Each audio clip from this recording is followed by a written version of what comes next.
Hi there, boys and girls. Welcome to part 2 of Jumping Spiders, our nonfiction selection. I don't know what happened. Suddenly the camera just stopped working, so we're just going to pick it right up now that the camera's back and going with the page we left off on, Predator and Prey. Jumping spiders are predators or hunters. Like other spiders, they catch and kill prey. Now, we did note that they don't use a web like they have in a picture here to catch their prey. They go hunting for their prey. Jumping spider prey is usually an insect, such as a beetle, fly, or cricket. Sometimes jumping spiders eat the flesh of dead animals, like vultures do. So, if they find a dead animal, they might just start eating it. Saves them hunting, right? Let's take a close-up look at this picture. This is fascinating. This is a jumping spider up here. It says a workman's jumping spider holds its prey, a dragonfly.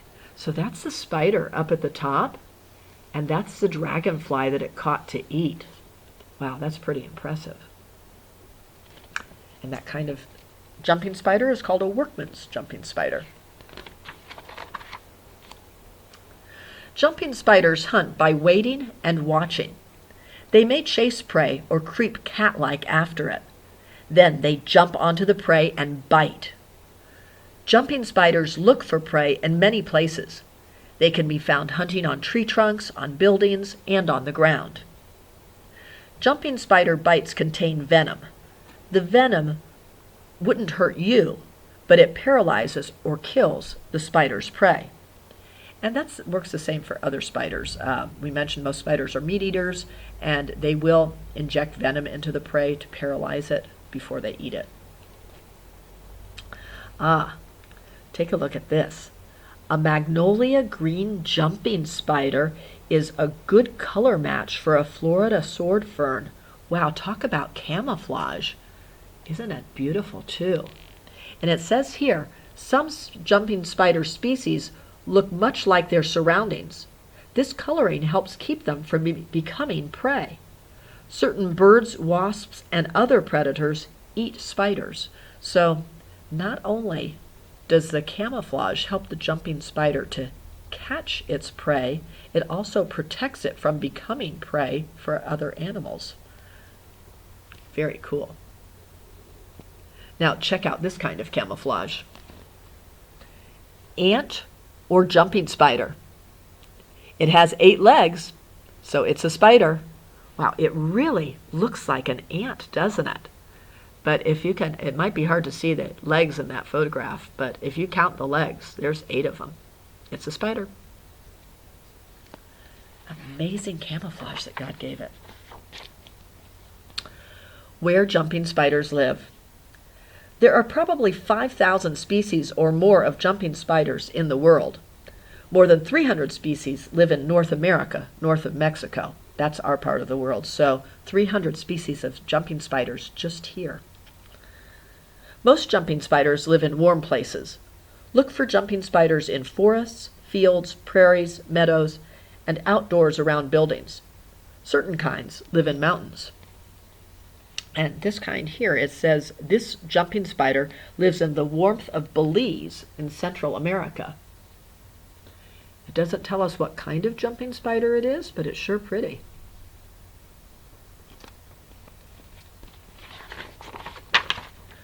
What jumping spiders look like.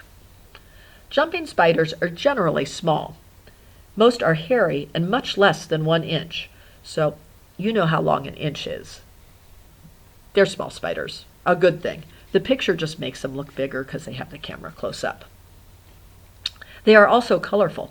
The colors of some gleam in sunshine like metal. The colors come from both hairs and scales.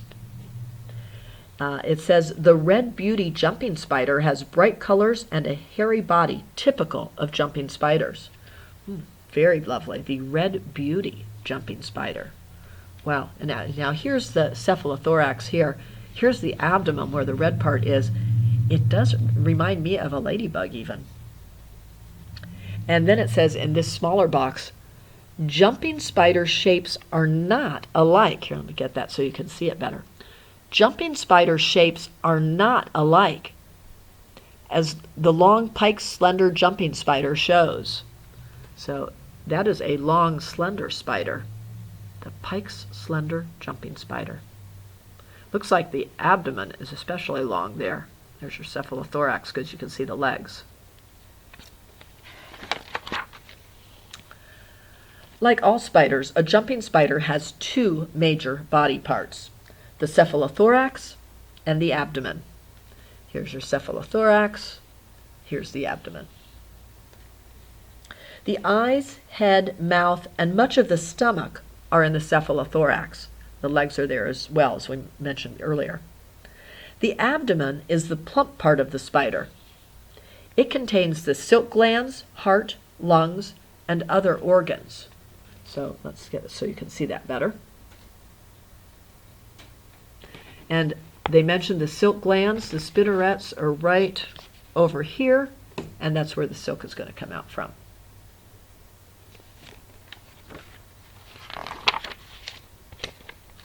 The jumping spider's life cycle. Jumping spiders lay egg in a silk egg sac. Different kinds of jumping spiders lay eggs at different times. In northern North America, many jumping spiders survive winter cold by hibernating in a silk sac.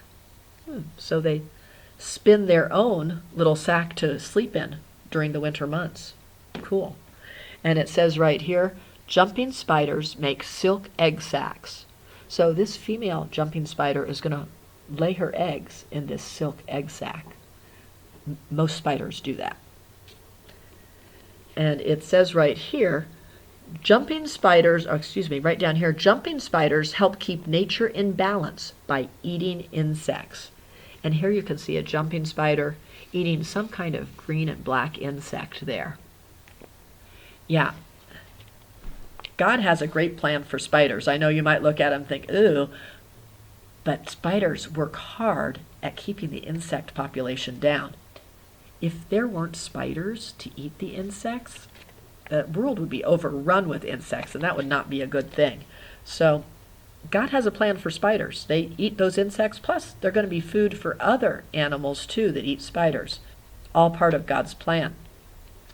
Well, I want to thank you so much. I believe that was our last page. Yes. Thank you so much, Mr. Spider, for bringing the poster and this very fascinating book called Jumping Spiders. Oh, glad to bring it along, Mrs. Neve. And boys and girls, thanks for being good listeners. And by the way, just like God has a plan for spiders, don't forget, He has a plan for you too. That's right, boys and girls. Always remember, yep, God has a plan. Love you. See you next time.